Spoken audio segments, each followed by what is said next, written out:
The Tree by H.P. Lovecraft. Fata viam invenient. On a verdant slope of Mount Menelaus in Arcadia, there stands an olive grove about the ruins of a villa.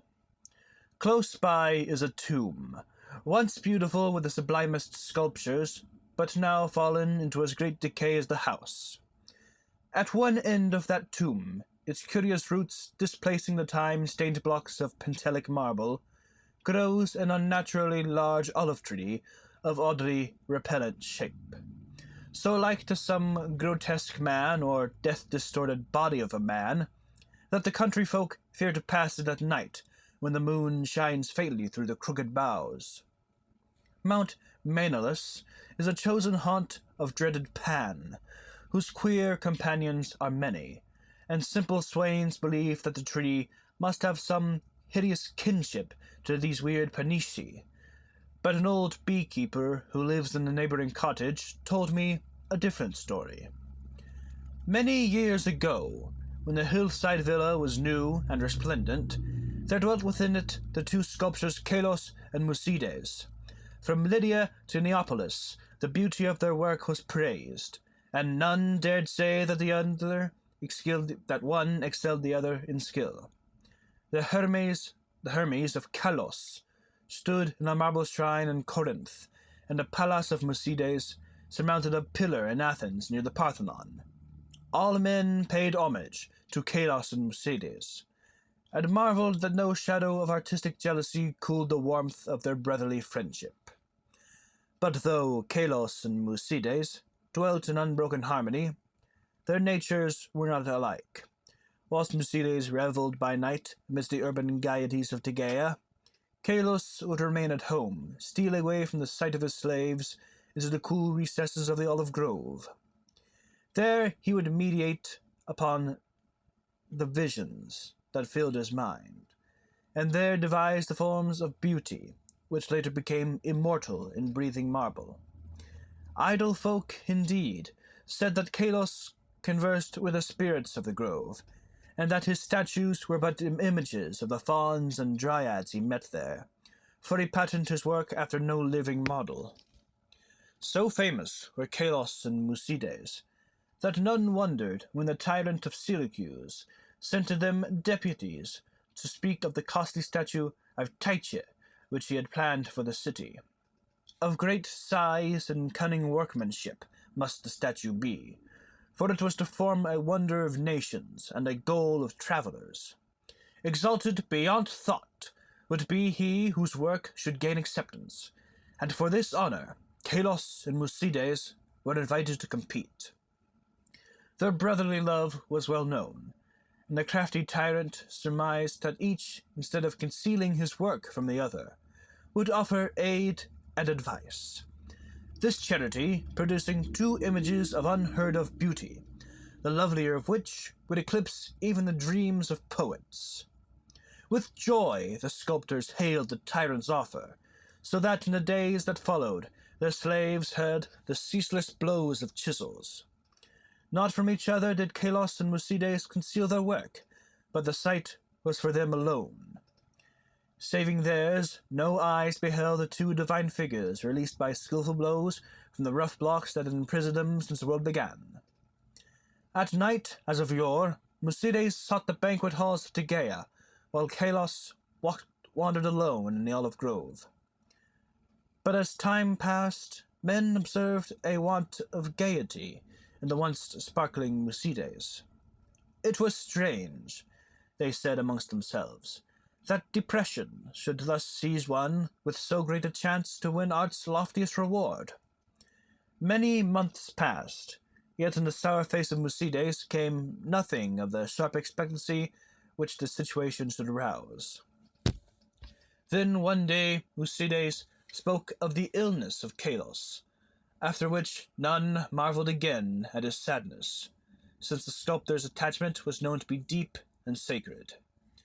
Subsequently, many went to visit Kalos, and indeed noticed the pallor of his face, but there was about him a happy serenity, which made his glance more magical than the glance of Musides, who was clearly distracted with anxiety, and who pushed aside all the slaves in his eagerness to feed and wait upon his friend with his own hands.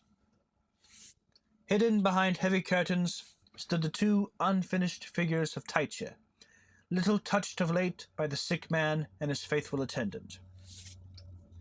As Kalos grew inexplicably weaker and weaker, despite the ministrations of puzzled physicians and of his assiduous friend, he desired to be carried often to the grove which he so loved. There he would ask to be left alone, as if wishing to speak with unseen things.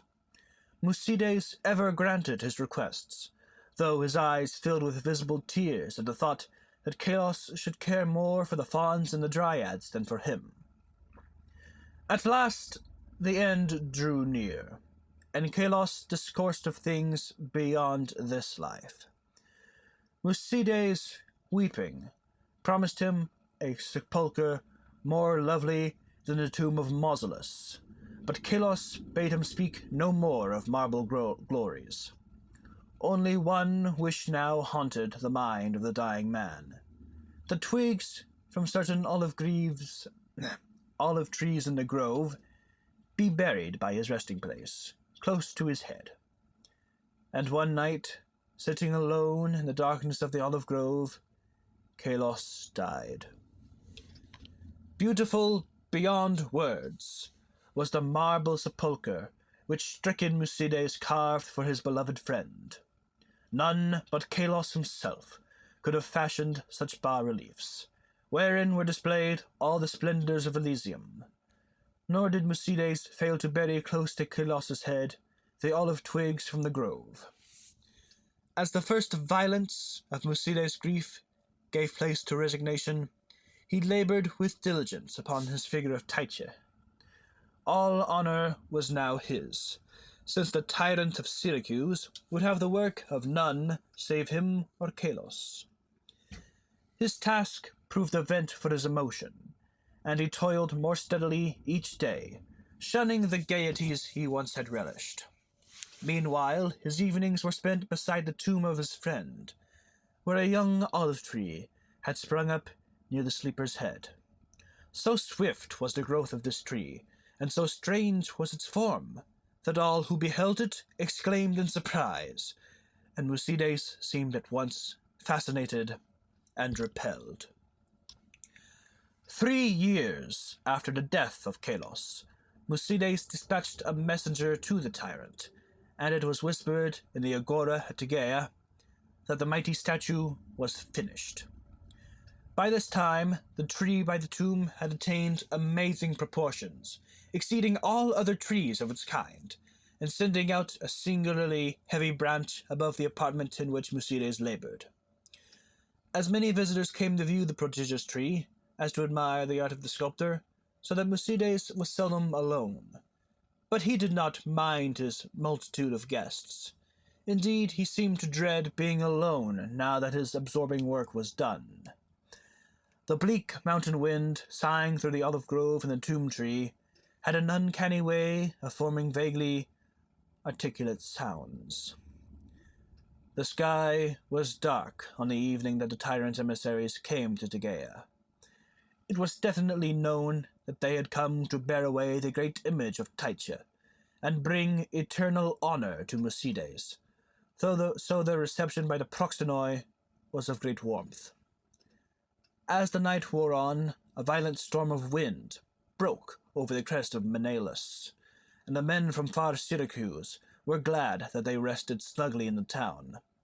They talked of their illustrious tyrant, and of the splendor of his capital, and exulted in the glory of the statue which Musides had wrought for him.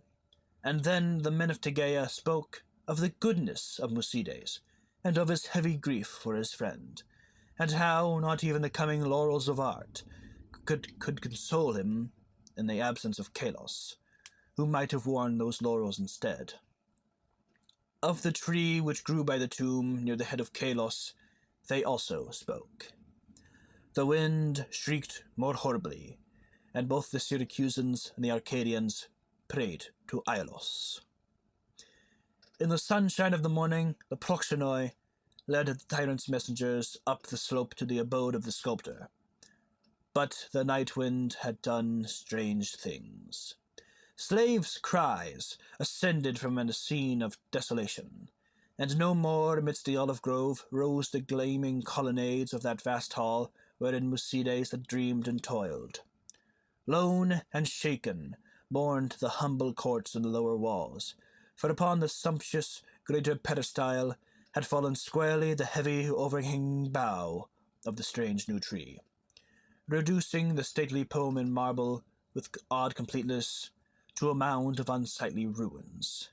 Strangers and Tegeans stood aghast, looking from the wreckage to a great, sinister tree, whose aspect was so weirdly human, and whose roots reached so queerly into the sculptured sepulchre of Kalos. And their fear and dismay increased when they searched the fallen apartment, for of the fallen Musides and of the marvelously fashioned image of Tyche no trace could be discovered. Amidst such stupendous ruin only chaos dwelt, and the representatives of two cities left disappointed. Syracusans that they had no statue to bear home, Tegeans that they had no artist to crown. However, the Syracusans obtained after a while a very splendid statue in Athens, and the Tegeans consoled themselves by erecting in the agora a marble temple commemorating the gifts, virtues, and brotherly piety of Musides.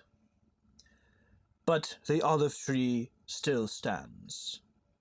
But the olive grove still stands, as does the tree growing out of the tomb of Kalos.